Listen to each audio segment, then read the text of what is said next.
Olá, começa agora mais uma dose do podcast Vida Louca, Mente Sã. Eu sou Rebeca Vilela e esse é um espaço para a gente conhecer e conversar com pessoas interessantes que estão por aí, inventando um jeito de caminhar nessa corda bamba que é a vida acontecendo. Eu sou psicanalista e na clínica ouço com frequência a pergunta: será que eu estou ficando louco? Será? Me conta se você já se sentiu partido ao meio. Certa vez, o Platão deu um banquete e convidou alguns amigos para discursarem sobre o amor. Um desses amigos, de nome Aristófanes, ele começou a fala dele contando que a forma original do homem era inteiriça, como que dois em um, grudados. Eles eram muito fortes e ameaçavam os deuses. Então, esses deuses decidiram parti-lo ao meio. Partiram esses homens e aí pegaram o pescoço deles e torceram para o rosto ficar voltado para a parte que foi mutilada, que seria o abdômen, para que eles se vissem fragilizados e incompletos. A partir daí, cada homem passou a buscar a sua outra metade, a fim de se unir a ela, restaurando essa natureza humana, curando a natureza humana. Então, é isso, éramos todo.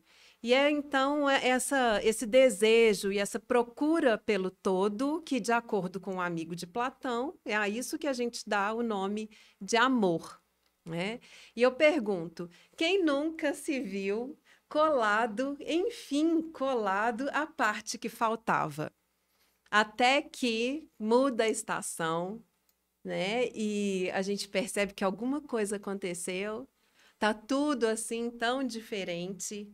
Aquela parte que parecia uma metade perfeita, a gente percebe que já não estava tão bem encaixada assim como nós imaginamos, né? E a gente descobre que de janeiro a janeiro o mundo pode sim acabar.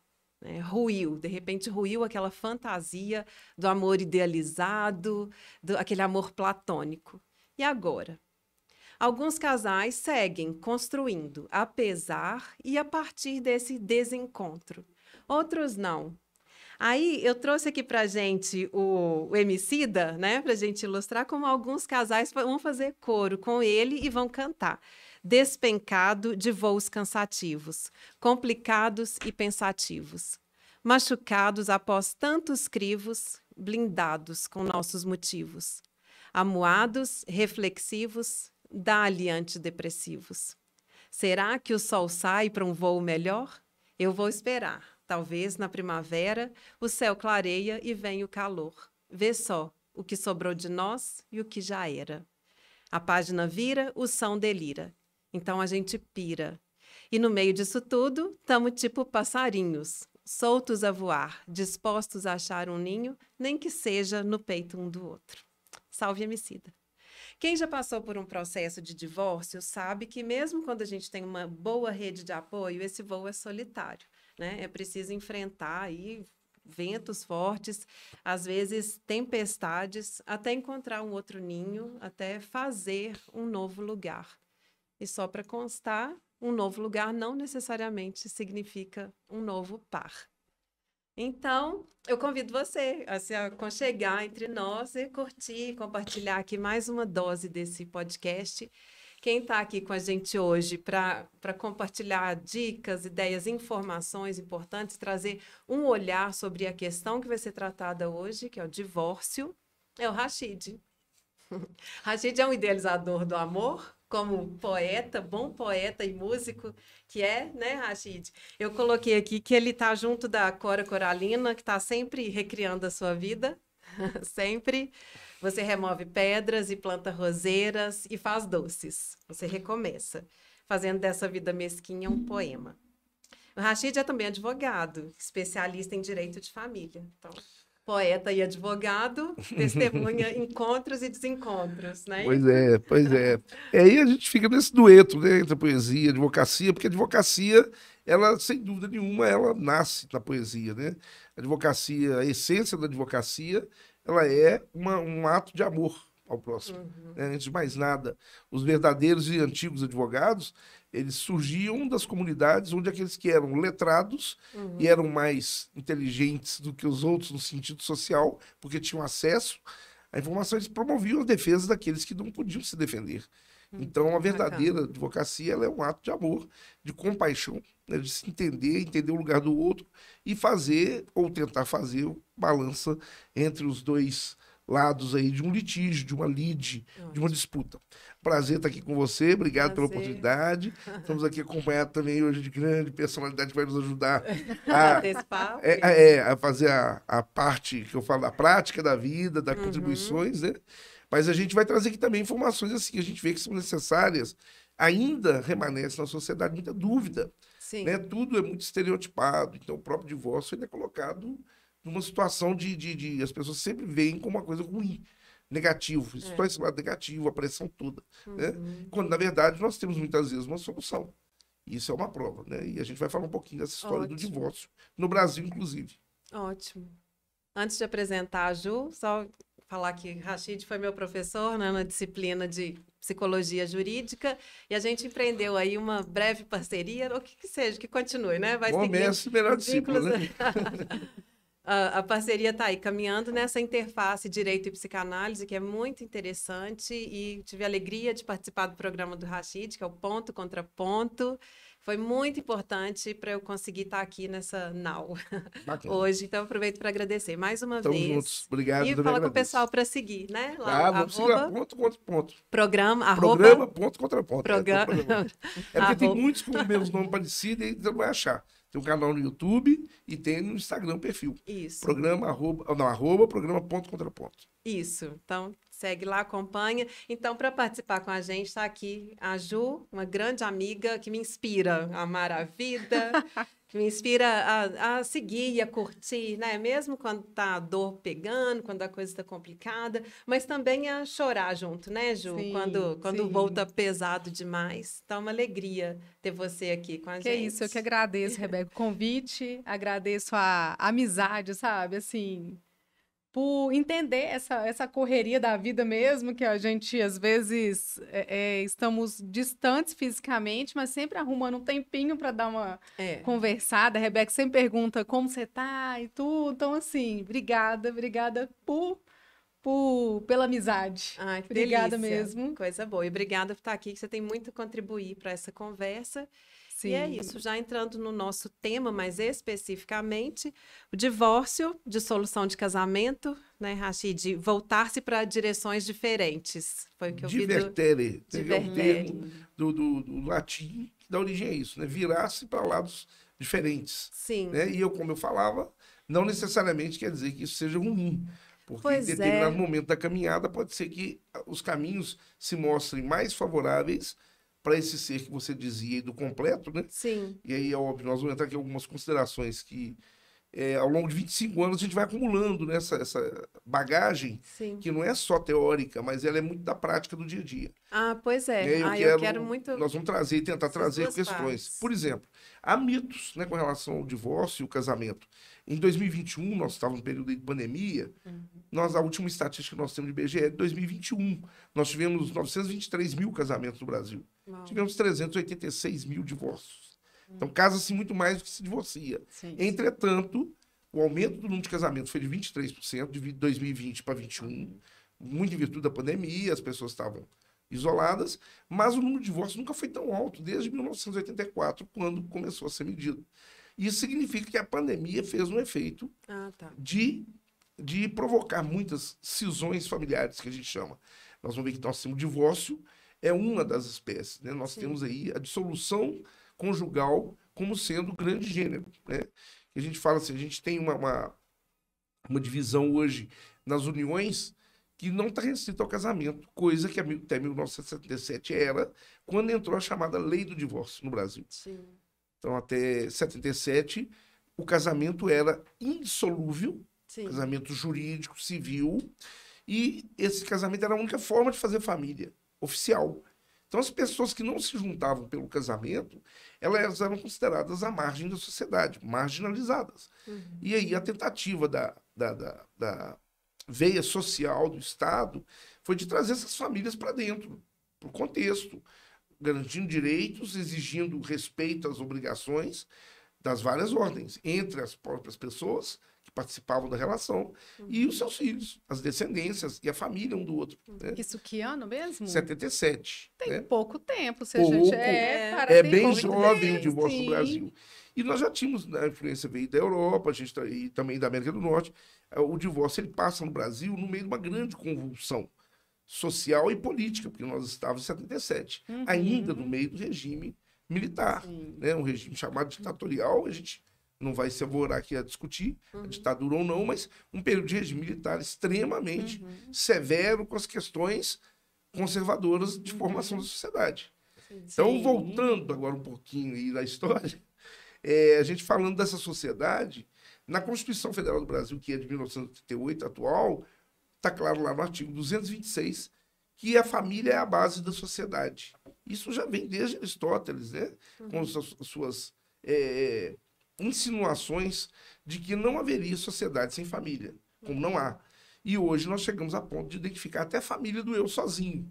Tem pessoa sozinha, ela tem direitos de família atinentes a ela, como, por exemplo, garantia.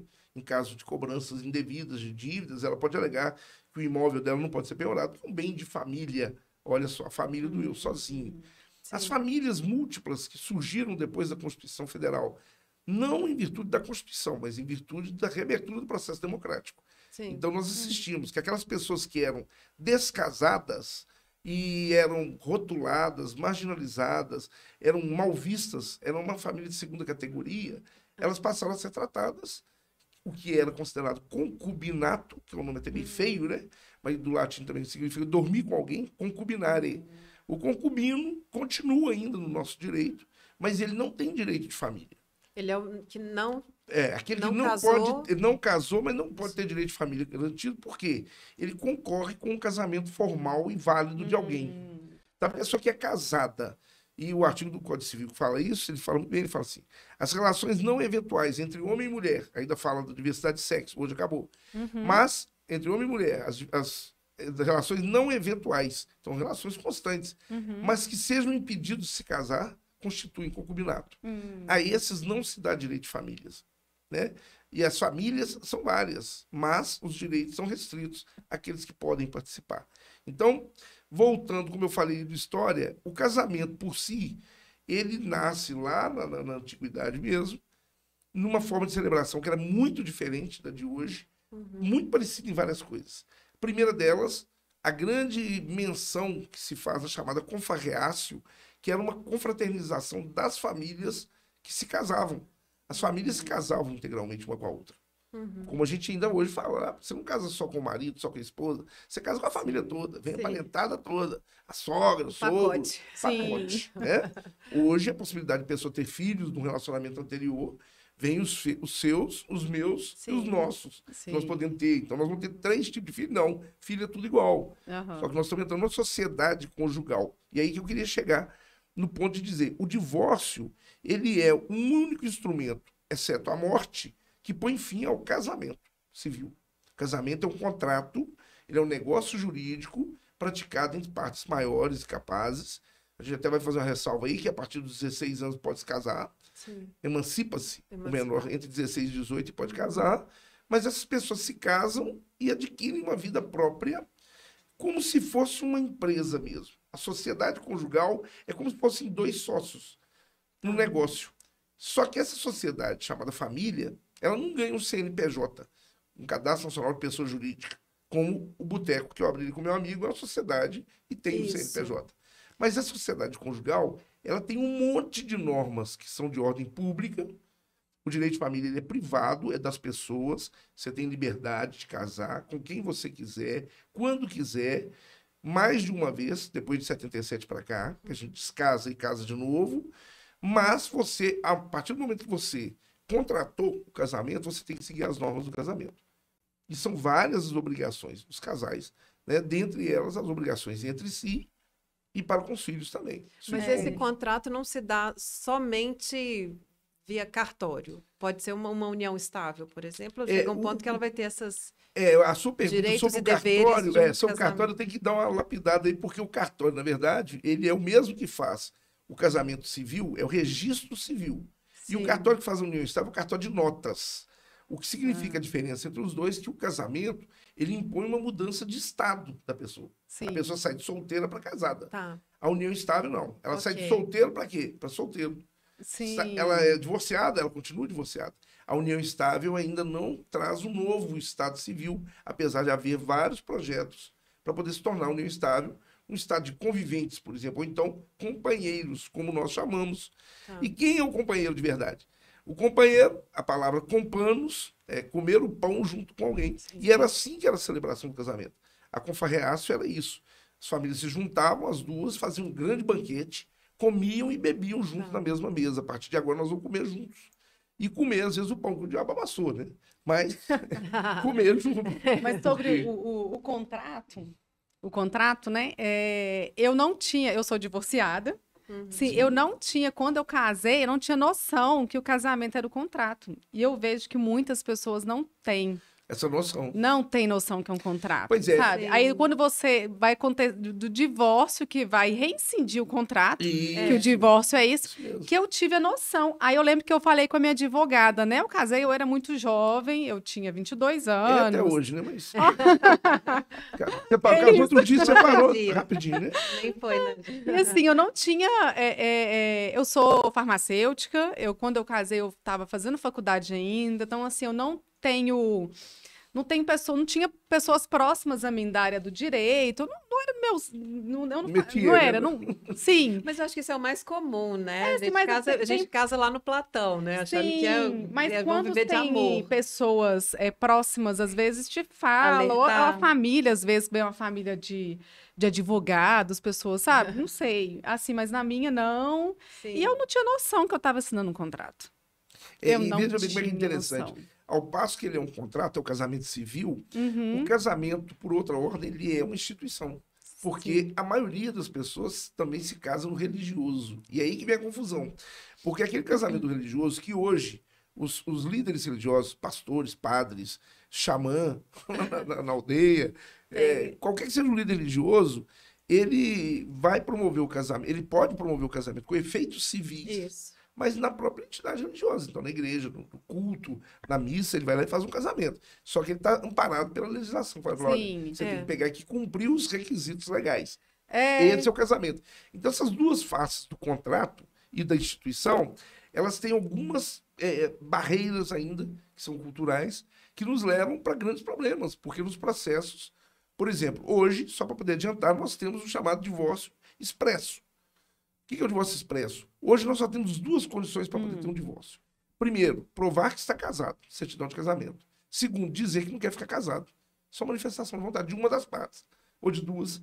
Se um falou que não quer ficar casado, não vai ficar. Não tem defesa. isso mais é por hoje, desde quando que... E isso, eu estou dizendo que isso aconteceu agora em 2010, quando nós tivemos uma emenda à Constituição da República, porque antes, e aí eu tenho que reportar o perrengue que foi passar a lei do divórcio no Brasil. Sim. Em 77, com a convulsão toda que a gente tinha social do regime militar, nós tínhamos em 75 um projeto de lei desse novo Código Civil que só entrou em vigor em 2003. Um projeto de lei que começou lá, ficou 27 anos tramitando esse projeto de lei, que é o novo Código Civil. Então ele não resolvia mais o nosso problema. Mas em 77, 2 anos depois, conseguiu-se aprovar a lei chamada Lei do Divórcio, que não devia ser a lei da separação. Que essa lei, ela trouxe o divórcio, ele tinha uma série de requisitos.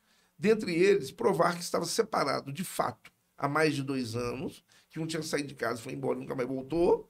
Você tinha que provar isso para o juiz. Ou provar que você já tinha mais de 1 ano de uma sentença que decretou a sua separação judicial. A separação, ela não põe fim ao casamento. Ela suspende o casamento. Tá. Ela não põe fim à sociedade, ao casamento. Ela põe fim só à sociedade conjugal. As pessoas não ficam mais obrigadas a morar com a outra, dormir com a outra, fazer sexo com a outra.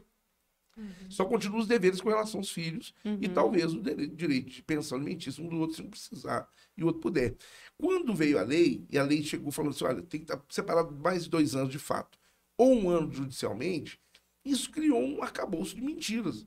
Porque as pessoas fingiam que estavam separadas de fato há mais de 2 anos, foi caindo num lugar comum, e muitas vezes as pessoas queriam separar de todo jeito e provocavam verdadeiras guerras na sentença de separação. A gente falava, lavar roupa suja na frente de juiz e promotor. Porque ali as pessoas faziam o que é o pior, a quebra dos segredos do casamento, as quebras do segredo da parceria, da cumplicidade, tornavam-se todas públicas. As pessoas ofendiam o outro de graça para poder pegar um ódio, para poder falar assim, eu vou conseguir uma separação traumática para poder, daqui a 1 ano eu estou divorciado. Aí, passava 1 ano, pegava aquela sentença e até o juiz pedia conversão em divórcio. Quer dizer, para que serviu aquele sofrimento todo, onde as pessoas se maltrataram, se machucaram, para chegar aqui agora e falar assim, agora pode divorciar. Então, agora em 2010... A intenção era justificar o divórcio. Isso. Tinha que tinha que ter a quebra dos deveres conjugais. Especificamente, o artigo 1566 do Código Civil, ele reduz em 5 os grandes deveres do casamento. O primeiro deles, pasmem, fidelidade recíproca. Sim. Fidelidade recíproca. Fidelidade, palavra que vem do latim, fides, confiança. Fidelidade recíproca. Relações sexuais exclusivas. Não há traição.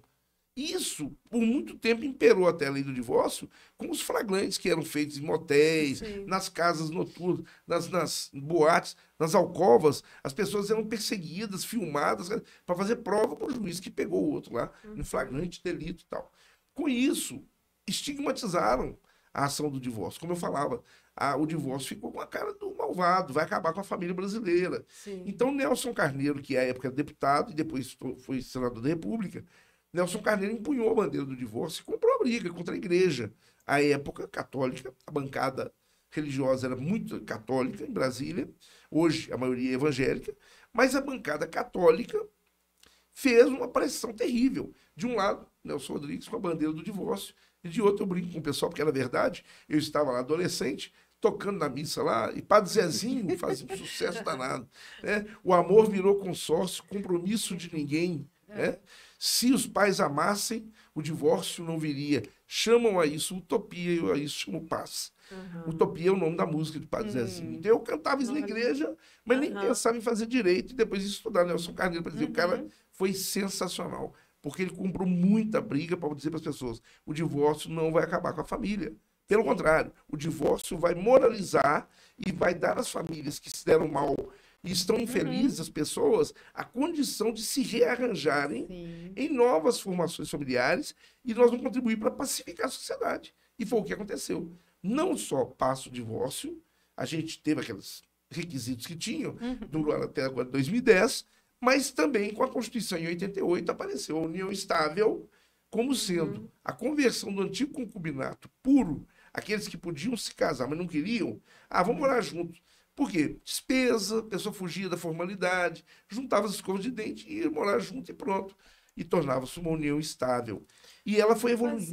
Né? E para desfazer uma união estável não é por via do divórcio. Não, o divórcio se aplica somente ao casamento. A ação chama-se dissolução de união estável. Quando ela já é reconhecida. Se ela não for, a gente faz na mesma ação o que a gente chama de reconhecimento e dissolução da união estável. O juiz reconhece que ela houve de tanto a tanto. Por quê? A união estável ela tem nascimento na união livre. Não tem uma imposição do Estado, e o Estado não vai saber. Se você mora com outra pessoa, e hoje, especificamente, homem com homem, mulher com mulher, sem problema, depois do julgamento também do Supremo em 2011, né? Está estendido aos casais homoafetivos do mesmo sexo, os mesmos direitos. Se você vai morar com outra pessoa, ninguém sabe disso. Às vezes, no máximo, sua família ou seu vizinho. Porque não sei se você tem um relacionamento com a pessoa formando família. E essa união estável é isso. É a convivência pública duradoura com o objetivo de construir família entre e ela pessoas. Pode ser assinada, aí contratada, pode ser feito um contrato, ou não? Ela passa a ser configurada. Ela pode ter feito no cartório de notas uma escritura. Sim. Como você faz a escritura quando você vai comprar um lote, uma escritura que você faz declarando alguma coisa para o INSS, é uma escritura administrativa, mas ela não tem registro público. Ela não fica guardada no cartório, de modo que qualquer pessoa possa pesquisar. Se eu for no cartório de hoje, pessoa que é casada, eu fui casado também, sou divorciado. Se eu for no cartório lá agora, eu peço a certidão minha, o cartório vai me dar a certidão, porque ela é pública. certidão de casamento. Já da união estável, ela é um cartório de notas. E temos um cartório de notas, pelo menos em qualquer município do Brasil. São mais de 5.800. Então, nem sei, as pessoas têm uma união estável lá na Bahia. Jamais eu vou saber que ela tem uma união estável. Se ela não me apresentar esse documento e ela comprar um imóvel, ela se apresenta como solteira. Aquele companheiro está fora do processo. Lá na frente, esse companheiro vira e fala, não, agora nós vamos separar, mas eu quero metade da casa. Tem direito, não tem? Aí fala aqui, ó, a minha escritura de união estável. Aí vem o juiz para dissolver aquela união estável e reconhecer se há direitos ou não. Direitos patrimoniais, direito a alimentos. E pode colocar na escritura as cláusulas do contrato da união estável? Pode. Aliás, deve. Com relação, por exemplo, à questão patrimonial, Ju, no artigo 1725 do Código Civil fala, na falta de algo escrito entre os conviventes, prevalecerá entre eles o regime da comunhão parcial de bens, que é o regime padrão do casamento. Sim, Se você não fala nada, tudo que você conquistar depois de casado, a título oneroso, foi comprado, com esforço dos dois, presume-se ser dos dois, meio a meio. Mesmo que você ficou assistindo TV o dia inteiro e o outro quebrando pedra. Mas só eu que trabalhei. Não. O esforço comum é presumido no casamento. Já na união estável, veio com esse esforço comum presumido, e agora já começou a mudar a jurisprudência nos tribunais superiores, porque as uniões estáveis foram identificadas com muito abuso. Pessoas que iam morar com a outra, um mais idoso, por exemplo, e a mais jovem, ou vice-versa. E aproximadamente ficava ali 6 meses, daí a pouco acabava a união estável e vinha pedindo divisão de bens. Pedindo pensão alimentícia definitiva. E aí os juízes começaram a interpelar e falaram, não, peraí, no caso da união estável, já que a gente não conhecia essa situação antes, estou sabendo agora que as pessoas viviam juntas, me apresente provas de que houve um esforço. Vocês trabalharam, ajudaram, você pagou parte, comprou material, ele fez a obra, e etc, etc. E começou esse questionamento de novo. Mas voltando para a questão prática do papel, você pode colocar as cláusulas que quiser, desde que não sejam contrárias à lei, lógico. Você não pode se obrigar por nada, é ilegal. Mas você pode colocar pensão alimentícia, se vai haver ou não, se vocês vão dividir bens ou não, quais vão dividir, se algum que você já tinha não entra na divisão. Eu já tenho um apartamento que não vai ficar, não, porque meu pai que me deu, ou eu comprei com o meu trabalho, com o meu fundo de garantia. Gente, isso é uma ótima dica para quem está pensando em fazer a união estável. Eu acho que conversar, se você conversa antes, alinha todos os pontos, porque eu acho que na hora que você está naquela paixão, né, assim, aí não, é a pessoa para o resto da vida. Quando você casou, acho que você acreditou também que ia ser pro resto da vida. Tirando os casos da má-fé, né, que são aqueles casos que a pessoa se casa por interesse deliberado. Mesmo se for pro resto da vida, conversem. A verdade principalmente se for pro resto da vida, conversem. A verdade é que a lei, ela pressupõe o primeiro entendimento da lei. Publicou no jornal, tá todo mundo sabendo. Nós temos mais de 200 mil leis no Brasil, né? Em vigor. Mais, eu acho que tem quase 300. É muita coisa. É muita coisa. Ainda tem os adendos, claro, não é? Tem... Um monte. E nós que somos do direito, qualquer juiz, qualquer ministro, não vai saber tudo, nunca. E a gente tem notícia, como a gente é da área, eu estou na família há 25 anos, a gente tem todos os sistemas hoje, até tecnologia, para acompanhar determinados projetos de lei. O que é da área, eu tenho obrigação de estar acompanhando. E a gente... Né, eu sou professor, lecionando já há 19 anos no ensino superior família, nunca deixei de lecionar família na graduação, na pós, para isso. Dar aulas para mim é uma forma de estudar. Né? Eu me obrigo todos os dias a procurar novidade. Porque é impressionante. Os nossos alunos, por exemplo, eu sempre falo, já não adianta comprar mais código. Você compra um código hoje, amanhã ele é mudado por uma lei que saiu aí maluca. E tem leis malucas, né? Tem leis injustas. Pois é, gente. Agora, olha só. Então, a gente está falando de um rompimento. Um rompimento dramático. Dramático e muitas vezes, né? Pois é, porque a gente está falando aqui que nós temos um lado consensual. Eu vou falar do lado contra. Não, a gente dois vai vão para lados diferentes. Agora, é um rompimento, assim, de um laço que foi feito sob juras de amor eterno, né? Que seria resistente à alegria e tristeza, à saúde, doença. Rebeca, assim, o casamento em si, a família... Na nossa legislação toda, há um tempo atrás, antes do Código atual, né, de 2003, ele é de 2002, mas entrou em vigor em 2003. Eu até brincava com os alunos, dava uma tarefa, falava, quem achar a primeira palavra amor aí no Código Civil, 10 pontos. 10 pontos, os alunos ficam doidos. E hoje nosso Código Civil tem 2.046 artigos. É né? mesmo? Então o cara comia aqueles 2046 artigos durante a aula toda para achar a palavra amor. E eu ia tomar um café e tal. E não achava, porque não tem a palavra amor. A palavra que está mais próxima hoje de amor no Código Civil, na nossa legislação, inclusive na Constituição, é afeto. O afeto ganhou valor jurídico. E essa relação de afeto está muito mais presente nas questões ligadas aos filhos menores e até o idoso, os dois extremos da vida, do que as próprias relações conjugais. Quer dizer, quem casou sob juras, etc., etc., é aquela pessoa que não é mais a pessoa que está divorciando. E aí, aí eu vou apelar para Jung. Eu sei que sua formação é freudiana e o seu catecismo é Lacan, mas eu vou pegar Jung, né? Por quê? Devota. É devota, discípula, né? Mas Jung, ele tem uma percepção quanto a isso, né? A gente fala disso aí nas aulas e tal, que Jung vai colocar o seguinte: primeiro, que as pessoas se casam, escolhem com quem se casar inconscientemente. Jung vai falar isso, inconscientemente. As pessoas escolhem esse seu parceiro, e aí você deu notícias aí, até das questões mitológicas, né? Que vão embasar muito isso, mas eu vou roubar um tiquinho do Freud seu lá para poder falar. Primeiro, a mulher não existe, Lacan, né? A mulher não existe por quê? Porque a mulher, você pega a menina com o menininho lá de 3 anos de idade, coloca um na frente do outro peladinho, que acontece muito nas nossas famílias, tá lá, um olha pro outro, não entendeu nada, né? E a menina, quando ela vai entender que ela não tem alguma coisa que está faltando, que é o pênis, ela vai passar a ser definida como não existente, porque ela não se reconhece. Ela fala, eu não existo. Mas, por outro lado, Freud vai sustentar o que lá, muitos anos depois, Roberto Carlos coloca na música, né? Côncavo e convexo. Ele vai falar que o encontro, né, do pênis com a vagina vai fazer a completude. Que aquilo que estava faltando no outro, você vai encontrar no sexo diverso. O que hoje conflita com tudo que nós falamos sobre casais homoafetivos, né? Mas não é por aí a pega. A pega mesmo é dizer que o Jung falava assim: o inconsciente promove a união. Por quê? Porque no inconsciente as pessoas projetam no outro aquilo que eles veem em si próprios. Então, o mesmo fator que leva a criança a separar-se da mãe, depois que ele vê o outro, porque enquanto ele está no egocentrismo, ele só vê a si, ele só entende o mundo pelos seus cinco sentidos. Ele vê, ele ouve, né? E ele tem o tato, ele tem a audição, tem o paladar, o olfato. Só. E depois que ele vê o outro como outro, é que ele começa, então, a se despregar da mãe. Que aí Freud vai para o complexo de Édipo, Eletra, né? Com essa separação de visão.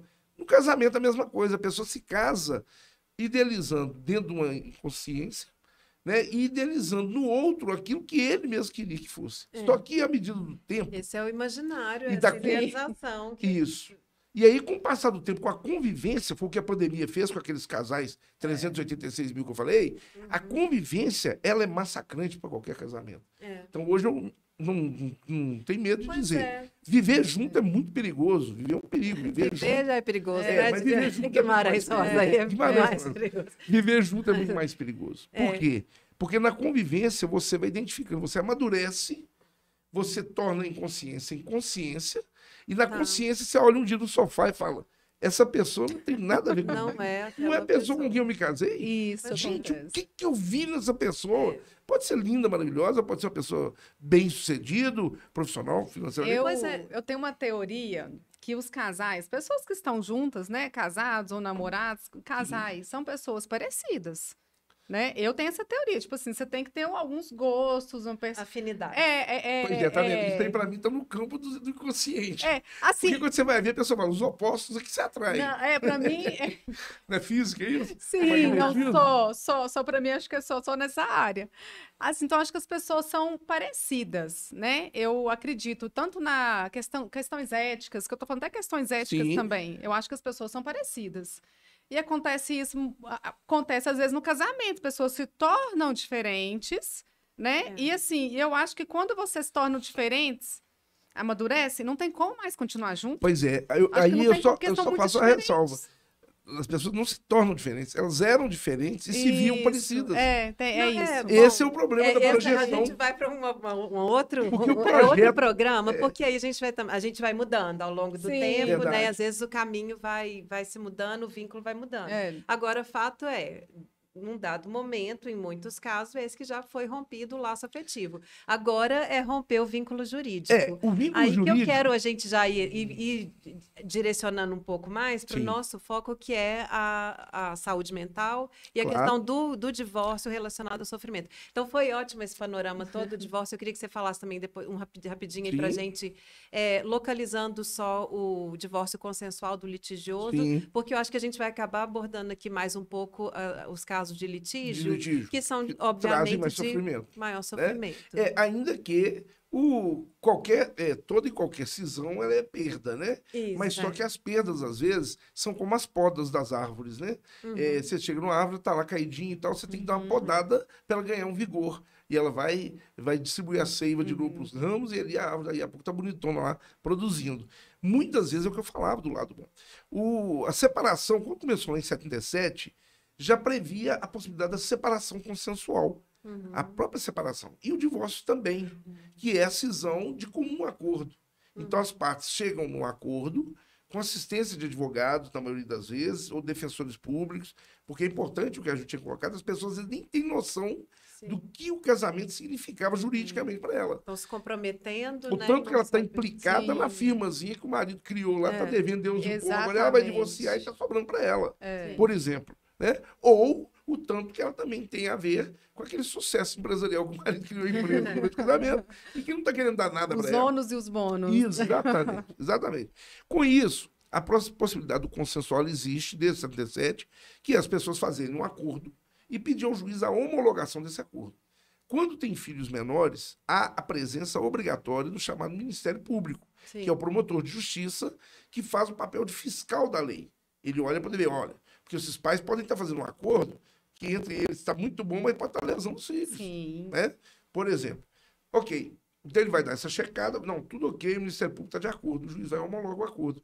Aquele acordo passa a ser uma lei entre as partes, vai valer para frente ali. Ok, mas o litigioso, ele implica em, primeiro, eu falei da quebra dos deveres do casamento, o primeiro deles eu falei que era a fidelidade recíproca. Segundo, coabitação. Coabitação, eu brinco quando eu dou aula, eu falo, não é morar na casa da Coab, né? Coabitação, lembro do Netinho lá no Pagode. Coabitação é um termo até na Bíblia que aparece muita coabitação, que é efetivamente relações sexuais exclusivas. E essa coabitação não significa que você tem que morar junto. Hoje está até muito na moda aí, talvez, até por causa de fatores profissionais, né? O casal... Os famosos aí moram em São Paulo, outro mora no Rio, outro mora em Belo Horizonte, um mora nos Estados Unidos. Eu tenho amigos que estão fazendo doutorado fora, 3 anos, né? E 2 anos lá sem vir em casa. Tá aí, a esposa ficou, depois vai inverter, ela que vai. Enfim, contingências outras. Mas não é isso que faz o casamento. O casamento, então, é o vínculo que nós falamos pessoal, de querer fazer família, e ele é documentado por uma certidão de registro. Uma vez existindo esse vínculo, e ele tendo que ser rompido litigiosamente, ou seja, diante de uma discussão, uma disputa, nós vamos ter que elencar fidelidade recíproca, coabitação, guarda, sustento e manutenção dos filhos comuns, obrigação dos dois, mútua assistência entre os dois, casal, e respeito e consideração mútuos, que é uma inovação de 2003, nem precisava, né?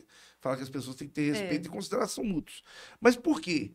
Havendo essa quebra de qualquer desses fatores, e somada à chamada insuportabilidade da vida em comum, eu tenho que provar que aquilo me traz um desgosto, um sofrimento, e aí você falava do divórcio litigioso. O divórcio litigioso ele começa a produzir os seus danos ainda durante o casamento. Aquela tomada de trilha diferente, aquele divertere, de olhar um para um lado, outro para o outro, ele já começa a impor o quê? Um sofrimento. Porque quando eu falava da inconsciência lá de Jung, que eu estou numa maturidade que eu já vejo na outra pessoa uma pessoa totalmente diferente de mim, que eu não quero mais, se o outro ainda está naquela inconsciência de desejar e de continuar almejando, eu vou salvar o meu casamento. Não tem que salvar casamento, não. O casamento já foi embora. Só que a pessoa não enxergou isso ainda. E aí ela começa a sofrer. Primeiro, porque ela se frustra. E é uma frustração diária. Segundo, porque o outro começa a fazer uma campanha contra esse sentimento do outro e acaba abusando disso. Porque, efetivamente, quem não ama, quem não fica preso pelo amor, vai ficar preso pelo ódio. Mas o que caracteriza o litígio, então, não é só essa tentativa de segurar na unha algo que já se foi, ou não, pode ser um litígio em função de acordo. Eu já fiz muito divórcio nessa minha vida, 25 anos de direito de família, muito divórcio que as pessoas divorciavam se amando. Se amando. Mas as circunstâncias eram intoleráveis. Casos gravíssimos. Por exemplo, abuso sexual do filho menor. Como é que você continua convivendo com uma pessoa dessa como se nada estivesse acontecendo? É aquela dor que era preferível ter morrido. Né? Então a gente fala disso, eu já até te falei uma vez, a gente tinha outro programa Ponto Contra Ponto, né? Sobre perdas, lá com a Cláudia Tavares, com o Dudu Tavares, ela psicóloga, ele médico, e a gente falou de dor, da perda. E tem estudos aí em inglês que falam que o divórcio é a segunda maior dor, divórcio litigioso, segunda maior dor do ser humano. A primeira delas é a perda de um filho, né, que contraria toda essa lógica da natureza. E esse divórcio litigioso, ele começa nos mínimos detalhes, e eu tenho vários e vários casos que a gente pode contar, né? Mas, assim, fica numa questão até casuística, né? O tanto que repete essa forma de fazer sofrer, né? Porque a pessoa sofre por ela e ela sofre porque o outro impõe o sofrimento a ela. Então, são coisas tão bizarras que a gente vai encontrar pessoas que estão tão fragilizadas que o fato de ir para uma audiência significa um trunfo para ela. Ela quer ir para a audiência para poder pisotear na outra. Então, a gente fala assim, minha filha, nós estamos pedindo aqui uma pensão alimentícia, você não tem condição. Você está aí, te abandonou, você não tem emprego. Você chega aqui para uma audiência cheia de joias, pega cabelo, faz cabelo, roupa emprestada para ir para audiência. Falando em audiência, o meu divórcio foi litigioso. E eu lembro, na minha primeira audiência do divórcio, que eu saí do fórum e eu chorei. Mas eu chorei, assim, de soluçar, que eu entrei em contato com uma amiga lá dentro, não, porque na frente do juiz eu não reconhecia aquela pessoa com quem eu fui casada. Sim, tá vendo? Sabe, assim... A tomada de consciência... E assim, eu não reconhecia aquela pessoa. Eu falei assim, não é a mesma pessoa, sabe, assim, no litígio, enfim. E eu chorei. Saí, então, assim... Uma decepção. Uma decepção. Uma frustração. Isso, gera, sabe, assim, de não reconhecer, sabe, a pessoa. Sim. E o divórcio é doloroso. Doloroso em todos os aspectos. Eu já tive vários casos. Esses casos você está falando, não só mulheres, como também homens, deixar a sala de audiência aos prantos, mas já tive outros também que deixam a sala aos prantos, volta e dá um tapa na cara do outro na frente do juiz. São muitos afetos. Engraçado. Na frente eu fiquei super... Hoje a gente fala conduzi assim, tudo, parece... foi lá fora na rua. Quer dizer, você queria o divórcio? Sim, eu queria o divórcio. Mesmo assim, o divórcio, ambos queriam, né? Assim, lá ambos queriam,